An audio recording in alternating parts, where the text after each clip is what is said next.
Hello, everyone. My name is Elizabeth Lee, and I'm going to briefly share with you my program on the Environment Capstone Research Project on 3 best practices for environmental law and policy from the 1972 Marine Mammal Protection Act, or MMPA for short. The 1972 MMPA is concerned with the preservation of marine mammals in the United States' waters. However, changes in society and natural conditions may dictate the review of United States laws and policies to determine appropriate processes. Therefore, through interviews and examinations of available literature, this study investigates how the MMPA satisfies its goals, as well as explores whether the Act is sufficient based on cultural, environmental, and international implications. The MMPA's relative successes and challenges discovered through these processes hopefully provide a model for future environmental regulations. The study was also conducted alongside an internship with the National Marine Fisheries Service during the winter 2021 quarter, where I looked at Section 120 of the 1972 MMPA. This experience really provided extensive insight on environmental management, as well as established opportunities for interviews. Moving forward to the results of the first research question, interviewees and literary research revealed numerous perspectives surrounding the 1972 MMPA over the course of the study, with environmental protection identified as a positive aspect. However, this success is complicated with monitoring and marine noise concerns that lead into the challenges of the Act.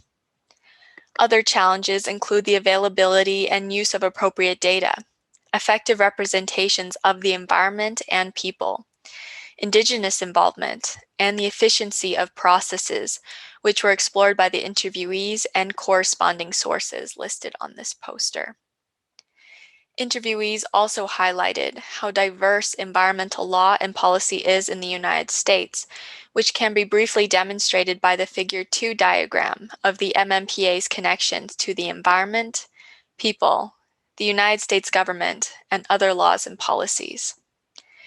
As a result of these findings, it appears that the MMPA circumstantially achieves its goals through the securing of marine mammal populations. However, there are challenges that suggest the Act may not be completely sufficient on cultural, environmental, and international accounts. These discoveries from interviewees and surrounding literature overarchingly correspond to 3 best practices for environmental law and policy. The first one is increasing public and Indigenous involvement. The second is developing knowledge on the environment and processes. And the third is incorporating holistic reviews of the circumstances, which may include principles of standardization, accountability, and communication that are displayed in Figure 3. Therefore, although environmental law and policy is multifaceted, with numerous actors and interconnected projects, discussions aimed at enhancing relevant policies can aid efforts by identifying accomplishments, concerns, and desires in a similar fashion as the model demonstrated by the MMPA. I would like to thank everyone who supported me in my studies, especially my family, my mentors and colleagues at the University of Washington and the National Marine Fisheries Service, the interviewees, and the literary works that contributed to this research. If you are interested in learning more about the various findings from the cited literature, I invite you to look at the references listed on the bottom right corner of the poster. Thank you.